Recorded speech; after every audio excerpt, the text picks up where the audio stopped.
আসসালামু আলাইকুম। মানে একটা চমৎকার, আমি কি বাসায় বলবো এটা জানি না, মানে খুবই চমৎকার। আমার জীবনে আমি প্রথম দেখছি, আপনারা দেখছেন কিনা জানি না, আমার জীবনে আমি প্রথম দেখছি এই কালারের আম। যদিও বিক্রি করতে দেখছি, গাছে দেখি নাই, সরাসরি গাছে ঝুলন্ত অবস্থায় তাজা। তো এটা আপনাদের আমি দেখাইলাম অনেক চেষ্টা করে। আমার গাজী ভাই আমাকে সন্ধানটা দিল। আমার খুব, মানে খুব খুশি লাগলো এবং খুবই সুন্দর, যেটা দেখা এবং বলার কিছু নেই। আর এটা যদি আপনি লোকেশনটা খুঁজতে চান তাহলে এটা হোটেল কুয়াকাটা ইন, এখানে আসবেন, এটার পাশেই এই গাছটা আছে, এটা দেখতে পারবেন। আর সন্ধান নিল আমার এক গাজী ভাই।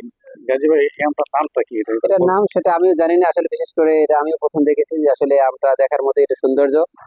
যেমন বোঝা যাচ্ছে, যেমন ছোট থেকেই আসলে পাকা আমের মতোই দেখা যায়, যে কালারটা আসলে আমটা গাছই পেকে রয়েছে এভাবে দেখা যাচ্ছে।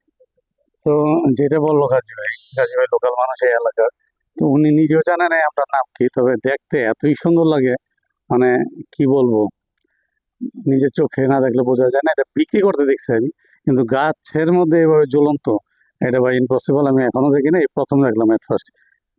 তো সবাই আমার এটা লাইক কমেন্ট শেয়ার করবেন। ধন্যবাদ সবাই।